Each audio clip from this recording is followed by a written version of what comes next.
Military or defence very important അല്ലേ? അവരില്ലാതെ നമുക്കൊരു സുരക്ഷിതമില്ല, അവരില്ലാതെ പല കാര്യങ്ങൾക്കും നമുക്ക് ഒരു സപ്പോർട്ട് ഉണ്ടാവാറില്ല.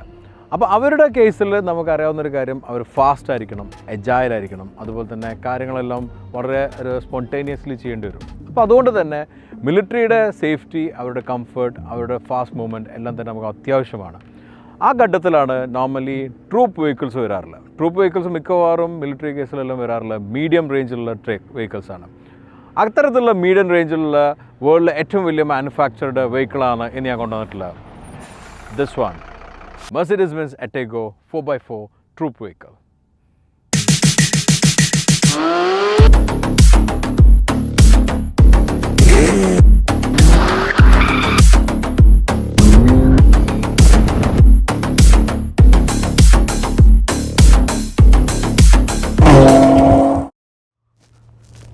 കഴിഞ്ഞ 2 മെർസിഡീസ് ട്രക്ക് പോലെയല്ല ഇത് എനിക്ക് കണക്ട് ചെയ്യാൻ പറ്റും നമ്മുടെ രാജ്യത്തുള്ള പല ട്രക്കുകളായിട്ട്. കാരണം നമ്മുടെ നാട്ടിലുള്ള മിലിറ്ററിയിൽ ഉപയോഗിക്കുന്ന ടാറ്റയുടെ ട്രക്കും അശോക് ലാലിൻ്റെ ട്രക്കെല്ലായിട്ട് സിമിലർ ആയിട്ടുള്ള ട്രൂപ്പ് കാരിയർ ട്രക്കാണ് ആറ്റഗോ. ഇത് മറ്റേ രണ്ടും കണ്ടാൽ ഇതിൻ്റെ വലുപ്പം വളരെ ചെറുതായി തോന്നും, കാരണം മറ്റേ രണ്ടും വലിയ ട്രക്കായിരുന്നു, എറോക്സും സീട്രോസും. അപ്പോൾ അതിൻ്റെ റിവ്യൂ നിങ്ങൾക്ക് മിസ്സായിട്ടുണ്ടെങ്കിൽ നമ്മുടെ ലിങ്കിലും അതുപോലെ തന്നെ ഐ ബട്ടണിലുള്ള ഡിസ്ക്രിപ്ഷനിലെല്ലാം നിങ്ങൾക്ക് കൊടുത്തിട്ടുണ്ട്, കാണാൻ പറ്റും. അത് കാണേണ്ട ട്രക്ക് തന്നെയാണ്. അപ്പോൾ ഇത് അതിൻ്റെ ഒരു എജൈൽ ഫോമാണ്, വളരെ കേപ്പബിൾ ആയിട്ടുള്ള ട്രക്കാണ്, 4x4 കോൺഫിഗറേഷനിൽ വരുന്നത്. പക്ഷേ ഇത് കുറേ കൂടെ ട്രൂപ്പ് കാരിയർ ആയതുകൊണ്ട് ഫാസ്റ്റായിട്ട് മൂവ് ചെയ്യാൻ പറ്റും, ഹെവി അല്ല. അതുകൊണ്ട് തന്നെ ഈ സാൻഡിൽ, പ്രത്യേകിച്ച് സോഫ്റ്റ് സാൻഡിൽ ഹെവി ആകുന്നതോറും നമ്മൾ മൊമെൻറ്റം കുറയും. ഇത് കേസിൽ മൊമെൻറ്റം കുറയാതെ നമുക്ക് പോകാൻ പറ്റും. അതിൻ്റെ ഒരു 1-2 എലമെൻറ്റ്സ് നമുക്ക് വളരെ ഫെമിലിയറായി തോന്നുന്ന ഒരു കാര്യമാണ് ക്യാബിൻ്റെ ഭാഗം. ക്യാബിൻ നമുക്ക് ഭാരത് ബെൻസിൻ്റെ ക്യാബിനായിട്ട് മാച്ചിങ് ആയിട്ടുള്ള ഡിസൈനാണ്. ഫ്രണ്ട് എല്ലാം നോക്കുന്നുണ്ട്, ഡോറും ആ ഒരു ഷേപ്പും ആക്ച്വലി ഭാരത് ബെൻസിൻ്റെ ഹെവി ഡ്യൂട്ടി ട്രക്കിൽ വരുന്ന അതേ ഷേപ്പാണ്. ഫ്രണ്ട് ഇസ് ഡിഫറെൻറ്റ്, ആ ഒരു സംഗതി ഡിഫറെൻറ്റ്. പിന്നെ ബാക്കിയുള്ള ടയറും കാര്യങ്ങളെല്ലാം തന്നെ മിലിറ്ററി സ്പെക്കിൽ, ഓഫ് റോഡ് സ്പെക്കിൽ വന്നിട്ടുള്ള ടയേഴ്സാണ്. ഡീറ്റെയിൽ ആയിട്ട് നമുക്ക് നോക്കാം. ഇത് ഏറ്റവും ചെറിയ വേരിയൻ്റാണ് ട്രക്സിൽ ഇവിടെ ഡിഫൻസ് ഓർ മിലിറ്ററി പർപ്പസോ അല്ലെങ്കിൽ ഈവൻ ഓഫ് റോഡ് പർപ്പസിനോ കൊടുക്കുന്നതിൽ. അപ്പോൾ ആ ഒരു ട്രക്കാണ് ഇന്ന് ഇൻട്രൊഡ്യൂസ് ചെയ്യുന്ന ആറ്റഗോ. ലോകത്തിലെ ഏറ്റവും വലിയ കമേഴ്ഷ്യൽ വെഹിക്കിൾ നിർമ്മാതാക്കളായ ഡാംലർ ട്രക്കിൻ്റെ മെർസിഡീസ് ബെൻസ് ബ്രാൻഡിൽ വരുന്ന മീഡിയം ഹെവി ഡ്യൂട്ടി ട്രക്കുകളുടെ പേരാണ് ആറ്റഗോ. 1998 ആറ്റഗോ ആദ്യം അവതരിപ്പിക്കുന്നത്. 6.5 ടൺ മുതൽ 16 ടൺ വരെ ശേഷിയുള്ള ട്രക്കുകളാണ് ആറ്റഗോ ആയിട്ട് വരുന്നത്. ഇന്നിപ്പോൾ നിലവിലുള്ളതും നമ്മൾ ടെസ്റ്റ് ഡ്രൈവ് ചെയ്യുന്നത് 3ാം തലമുറ ആറ്റഗോ ആണ്. ആദ്യ തലമുറ ആറ്റഗോ അവതരിപ്പിച്ചത് 1998 2004 വരെ ഇത് പ്രൊഡക്ഷനിലുണ്ടായിരുന്നു. 1999 international truck of the year award ജേതാവുമാണ് ആറ്റഗോ. ആദ്യകാലത്ത് Europe, central Asia, Latin America മാർക്കറ്റുകളായിരുന്നു ആറ്റഗോ അവതരിപ്പിച്ചിരുന്നത്. പിന്നീട് ഇതിൻ്റെ ഹെവി ഡ്യൂട്ടി ശ്രേണി ആക്സോർ എന്ന പേരിൽ അവതരിപ്പിച്ചു. ആക്സോർ ബേസ് ചെയ്തിട്ടുള്ള ട്രക്കുകളാണ് ഇന്ത്യയിലെ ഭാരത് ബെൻസിൻ്റെ ഹെവി ഡ്യൂട്ടി ട്രക്കുകൾ. 2ാം തലമുറ ആറ്റഗോ അവതരിപ്പിച്ചത് 2004 മുതൽ 2013 വരെയായിരുന്നു. ഈ മോഡലുകളും European, central Asian, Latin American മാർക്കറ്റിൽ ലഭ്യമായിരുന്നു. ഇതിൻ്റെ ഫേസ് ലിഫ്റ്റ് രൂപം വന്നത് 2010 മുതൽ 2013 വരെയായിരുന്നു. ഈ ജനറേഷൻ ആറ്റഗോ ബേസ് ചെയ്തിട്ടുള്ള ചില ബസ്സുകളും ചില മാർക്കറ്റുകളിൽ ലഭ്യമാണ്. എന്നാൽ ഇന്ന് നമ്മൾ ടെസ്റ്റ് ഡ്രൈവ് ചെയ്യുന്ന ഈ പുതിയ ആറ്റഗോ 2013 അവതരിപ്പിച്ചിട്ടുള്ള 3ാം തലമുറ ആറ്റഗോ ആണ്. ഈ ആറ്റഗോ അവതരിപ്പിച്ചതോടുകൂടി ലാറ്റിൻ അമേരിക്കൻ രാജ്യങ്ങളിലെ കൂടുതൽ മാർക്കറ്റുകളിൽ ഇത് ലഭ്യമായി തുടങ്ങി. ഇതിൽ പുറമെ സെൻട്രൽ ഏഷ്യയും സെലക്റ്റഡ് യൂറോപ്യൻ മാർക്കറ്റും പിന്നെയുള്ളത് മിഡിൽ ഈസ്റ്റ് മാർക്കറ്റുമാണ്. ഇന്ന് നമ്മൾ അവതരിപ്പിക്കുന്ന പുതിയ ആറ്റഗോ ഡിഫൻസ് പർപ്പസിനായിട്ട് സ്പെഷ്യലി ബിൽഡ് ചെയ്യുന്ന ആറ്റഗോ ആണ്. 2 വ്യത്യസ്ത എഞ്ചിൻ ഓപ്ഷനുകളാണ് ഇന്ന് ആറ്റഗോയിൽ ലഭ്യമായിട്ടുള്ളത്. OM 934ഉം OM 936 എന്ന എഞ്ചിനുകളാണ്. ഇതിൽ OM 934 എന്നത് 5.1 ലിറ്ററുള്ള ഇൻലൈൻ 6 സിലിണ്ടർ എഞ്ചിനാണ്.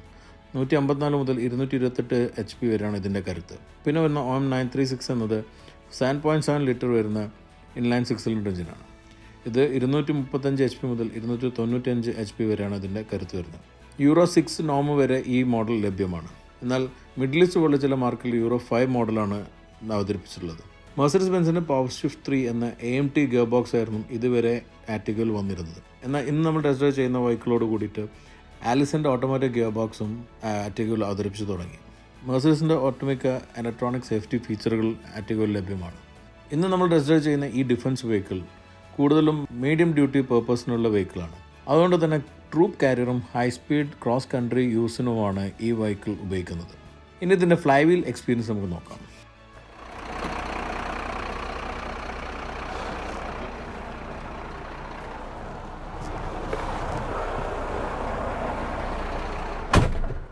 ഫ്രണ്ട്സ്, ഇത് പുതിയ ആറ്റഗോ ആണ്, പുതിയ ഗിയർ ബോക്സോട് കൂടിയിട്ടുള്ള. അതിൽ എന്തൊക്കെയാണെന്നുള്ള സീറ്റ് അഡ്ജസ്റ്റ് ചെയ്ത് പറഞ്ഞുതരാം. ഓക്കെ, സോ നമ്മൾ ഈ പുതിയ ആറ്റഗോയിൽ കയറിയാലും എനിക്ക് ഫസ്റ്റ് കാര്യം കുറച്ച് സിമിലറായി തോന്നിയിട്ടുള്ളത്, പരിചിതമായിട്ട് തോന്നിയിട്ടുള്ളത്, നമ്മൾ ഭാരത് ബെൻസിൽ കാണുന്ന ഡാഷ് ഡിസൈനാണ്. സ്റ്റിയറിംഗ് ഡിഫറെൻ്റ് ആണ്, പക്ഷേ സ്റ്റിയറിംഗിൻ്റെ ക്വാളിറ്റി ഡിഫറെൻ്റ് ആണ്, സ്വിച്ചസ് ഡിഫറെൻ്റ് ആണ്, ക്വാളിറ്റി ഡിഫറെൻ്റ് ആണ്.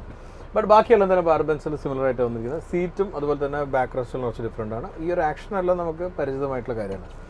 ഇനിയുള്ളത് വേറെ വലിയൊരു ചേഞ്ചുള്ള ഇതിലുള്ള ഗിയർ ബോക്സ് ആണ്. ആലിസൻ്റെ ഗിയർ ബോക്സ് ആണ് ഇതിൽ വന്നിരിക്കുന്നത്.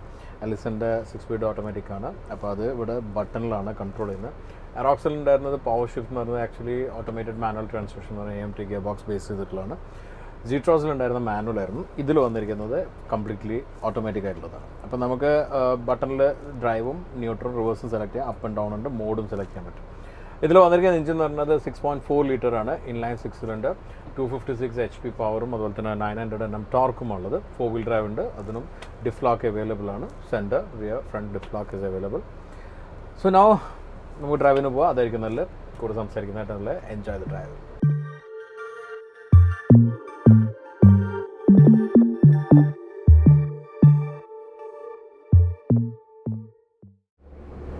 സോ ഇനി റോഡിലേക്ക് ഒന്ന് കയറിയിട്ട് നമുക്ക് റിയൽ ലൈഫിലുള്ള ഒരു ഫീൽ നോക്കാം.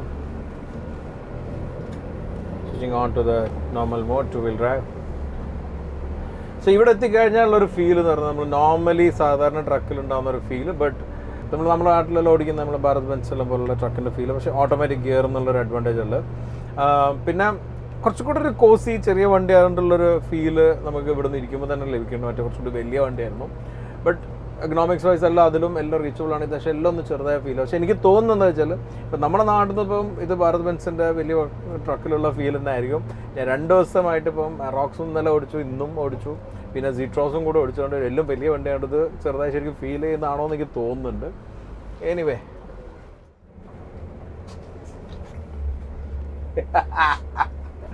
അമേസിങ്. വലിയ വണ്ടികളായിട്ട് ഓടിച്ച് കളിച്ചുകൊണ്ടോ തോന്നുന്നു.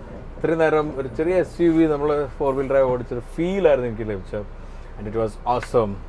എന്തായാലും ഈ 2 ദിവസത്തെ എക്സ്പീരിയൻസ് എന്ന് പറഞ്ഞാൽ എന്നെ സംബന്ധിച്ചുള്ള ലൈഫിലെ ബെസ്റ്റ് എക്സ്പീരിയൻസിൽ ഒന്നാണ്. ഇൻഫാക്ട് ഈ ഒരു പ്രൊഫഷണൽ ലൈഫിലെ ബെസ്റ്റ് എന്ന് തന്നെ പറയാം. അറോക്സ്, ജീട്രോസ്, ആറ്റഗോ. അതിൽ അറോക്സ് എന്ന് പറഞ്ഞു കഴിഞ്ഞാൽ എൻ്റെ ഏറ്റവും വലിയ ഡ്രീം കം ട്രൂ പോലെയായിരുന്നു. അപ്പോൾ അത് നിങ്ങൾക്ക് മിസ്സായാലും നിങ്ങൾ കാണുക, നമ്മുടെ ചാനലിൻ്റെ എപ്പിസോഡ്. അതുപോലെ തന്നെ നമ്മൾ ഇംഗ്ലീഷിലും കൊടുത്തിട്ടുണ്ട്. അതുപോലെ തന്നെ it's A world exclusive. First നമുക്കാണ് ആദ്യമായിട്ടൊരു മീഡിയൊക്കെ വണ്ടി ലഭിച്ചത്. എന്താ പറഞ്ഞില്ല, താങ്ക് ഗോഡ്. പിന്നുള്ളത് ജീട്രോസ് ആണ്. ഇപ്പോൾ അതാ ഈ ആറ്റഗോ. Everything was great. നിങ്ങളുടെ ഒപ്പീനിയൻ എന്താണ്? നിങ്ങൾക്ക് എന്തൊക്കെ ഫീൽ ചെയ്തു? ഹൗ ഡിഡ് യു ഫെൽറ്റ് എന്നെല്ലാം നിങ്ങൾ ഷെയർ ചെയ്യണം. നിങ്ങൾക്ക് ഇതിൽ ഏതാണ് ഏറ്റവും ബെസ്റ്റ് ആയത്, നിങ്ങളുടെ ഫേവറേറ്റ് ട്രക്ക്, ഇതെല്ലാം അറിയിക്കാം. സോ ഇത്രയും കാര്യങ്ങൾ നിങ്ങൾക്ക് ഇഷ്ടപ്പെട്ട ലൈക്ക് ചെയ്യുക, ഷെയർ. മാക്സിമം സബ്സ്ക്രൈബേഴ്സ് ആവുന്നുള്ള നമ്മുടെ സ്ട്രെങ്ത്തിൻ്റെ ഭാഗമാണ്. അപ്പോൾ യു ഡു സബ്സ്ക്രൈബ്. അതുകൊണ്ട് തന്നെ ബെൽ ബട്ടൺ ക്ലിക്ക് ചെയ്യാൻ പറഞ്ഞെങ്കിൽ ബെൽ ബട്ടൺ ക്ലിക്ക് ചെയ്യുകയും ചെയ്യുക. എന്നിട്ട് അടുത്ത തവണ നമ്മൾ കാണുന്നവരെ സ്റ്റേ സേഫ്, ശരിക്കും എൻജോയ് ചെയ്യുക ആൻഡ് എൻജോയ് യുവർ ട്രൈവ്.